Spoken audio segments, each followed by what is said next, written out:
Assalamualaikum warahmatullahi wabarakatuh. Nama saya Muhammad Rifki Ikhrul Ramadan dari kelas 7D akan membahas tentang Kerajaan Majapahit. Sejarah Majapahit. Majapahit didirikan oleh Raden Wijaya pada tahun 1293. Raden Wijaya merupakan seorang menantu dari Kertanegara, yaitu raja terakhir dari Singasari. Kerajaan Majapahit terletak di selat Sungai Brantas, tepatnya di Kecamatan Trowulan. Pusat pemerintahannya diperkirakan di sekitar Mojokerto, Jawa Timur. Sejarah Kerajaan Majapahit ini tidak terlepas dari Kerajaan Singasari. Raden Wijaya merupakan menantu dari Kertanegara, Raja Kerajaan Singasari. Pada tahun 1292, terjadi pemberontakan di Singasari yang dilakukan oleh Jaya Katwang yang menyebabkan runtuhnya Singasari. Pada waktu itu, Raden Wijaya melarikan diri bersama Arya Wiraraja. Raden Wijaya kemudian mendiami sebuah hutan di Trowulan yang merupakan tanah Sima pada masa kerajaan Singasari. Wilayah ini kemudian dinamakan Majapahit. Saya akan membahas tentang pemimpin-pemimpin yang ada pada masa kerajaan Majapahit. Yang pertama adalah Raden Wijaya. Kerajaan Majapahit didirikan pada tahun 1293 oleh Raden Wijaya. Raden Wijaya merupakan raja pertama dari Kerajaan Majapahit. Raden Wijaya menjadi pemimpin Kerajaan Majapahit dari tahun 1293 sampai 1309 Masehi. Lalu ada Hayam Wuruk.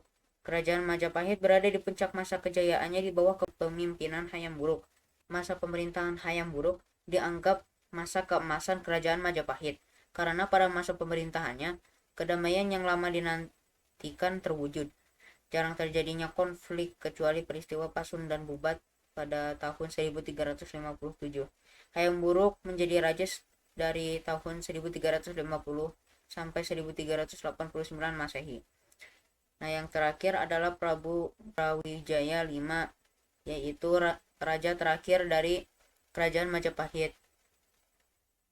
Brawijaya V memimpin dari tahun 1468 sampai 1478 Masehi. Ciri khas dari Kerajaan Majapahit. Kerajaan Majapahit disebut sebagai kerajaan agraris dan maritim karena Majapahit menggabungkan kedua kekuatan perekonomiannya, yaitu dari bercocok tanam padi dan perdagangan rempah-rempah. Tahun 1293 hingga 1527 Masehi, Kerajaan Majapahit dikenal sudah memproduksi kain tenun, mulai dari kain katun hingga sutra. Kerajaan Majapahit juga memiliki komoditas lainnya berupa semangka, kelapa, dan manggis. Kerajaan Majapahit memanfaatkan aliran Sungai Brantas yang bermuara ke Laut Jawa untuk menghubungkan kawasan pedalaman dengan pesisir. Ada beberapa penyebab runtuhnya Majapahit. Yang pertama, ada yang mengatakan runtuhnya Majapahit terjadi di tahun 1389 setelah Hayam Wuruk wafat. Namun ada pula yang mengatakan bahwa kerajaan ini runtuh di tahun 1478 ketika Perang Panggrek terjadi.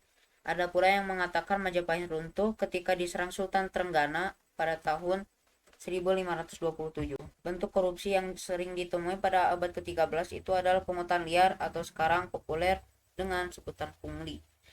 Menurut sejarawan Ong Hok Ham, pungli pada masa Majapahit itu terus bertahan karena pejabat yang berada di dalam kerajaan tidak digaji oleh raja. Maka mereka harus mengelola keuangannya sendiri agar organisasi yang dipimpinnya bisa berjalan dengan baik. Saat itu, raja memerintahkan para pejabat tanah juga petani untuk memungut bea cukai sehingga memerintahkan para pemungut bea cukai itu meminta denda dan upeti kepada rakyat. Itulah gaji yang diperoleh para pemungut bea cukai tersebut. Ternyata bukan hanya para pemungut bea cukai saja yang mencari gajinya sendiri. Para menteri di keraton, bupati, pengawas perairan, tukang jaga, pencatat penduduk, penarik pajak, kepala desa, dan lainnya semua mengelola keuangan kantornya sendiri. Terima kasih dan mohon maaf bila ada kesalahan. Semoga ilmunya bermanfaat. Wassalamualaikum warahmatullahi wabarakatuh.